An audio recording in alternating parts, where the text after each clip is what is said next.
depuis le début de saison. Et à ce niveau de la compétition, à ce stade de la compétition, on ne peut plus parler de surprise. Centre de Zerzowski, reprise de Boutwal juste dessus. On joue depuis moins de 10 minutes et la première occasion de cette partie est lilloise. Bordeaux qui doit attendre la 34e minute pour se créer la première véritable occasion avec un ballon de Paoletta au départ. C'est Batles qui avait récupéré un ballon de Paoletta pour l'Asland. Le geste de l'Asland est parfait. En regardant image par image, on s'aperçoit que le ballon a rebondi et c'est ce qui explique que cette balle est passée au-dessus. Les Bordelais encore avec Batles qui enchaîne, superbe. Et ça passe à côté du but de Vimbé. Ça passe de très peu à côté du but de Vimbé. 0-0 toujours. On approche de la mi-temps. Coup franc pour Bordeaux. Paoletta, ça passe sous le mur et superbe réflexe de Vimbé qui était pris à contre-pied. À la mi-temps, 0-0 et il pleut dru sur Bordeaux. Seconde période, les Girondins qui tentent de faire la différence. La reprise de l'Asland, la parade de Vimbé.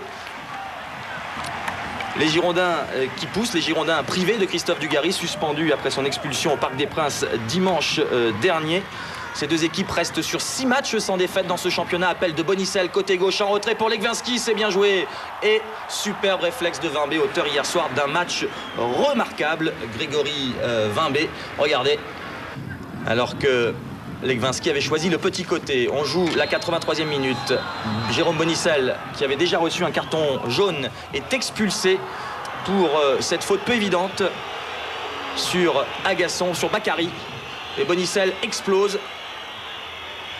S'estimant victime d'une injustice, il explose et on va revoir cette faute. Ça va très vite, mais à l'évidence, le joueur joue le ballon. Toujours est-il qu'il reste moins de 10 minutes dans cette partie et les Bordelais sont réduits à 10 face à des Lillois au complet. Des Lillois qui, à la 91e minute, de la tête par Bakary, ont l'occasion de prendre l'avantage. Ramé s'est interposé 20 secondes plus tard. Le contre bordelais sur la droite, on retrouve François Grenet qui va centrer. Vimbé, Paoletta, le ballon qui rôde dans la surface, l'Asland, c'est superbe, et encore Vimbé qui repousse, et la reprise de Faïnduno, la victoire de Bordeaux 1-0. Faïnduno, l'homme des buts décisif, l'homme des buts en fin de match. On l'avait vu lorsque Bordeaux avait été champion de France, on l'avait vu également l'an passé en Ligue des Champions contre Willem II, il avait marqué pendant le temps additionnel. Mais regardez, Paoletta apparemment ne touche pas le ballon de la main sur ce centre, mais il y avait intention et l'arbitre, M. Leyec, aurait très bien pu siffler. Les Lillois d'ailleurs se plaindront à la fin du match.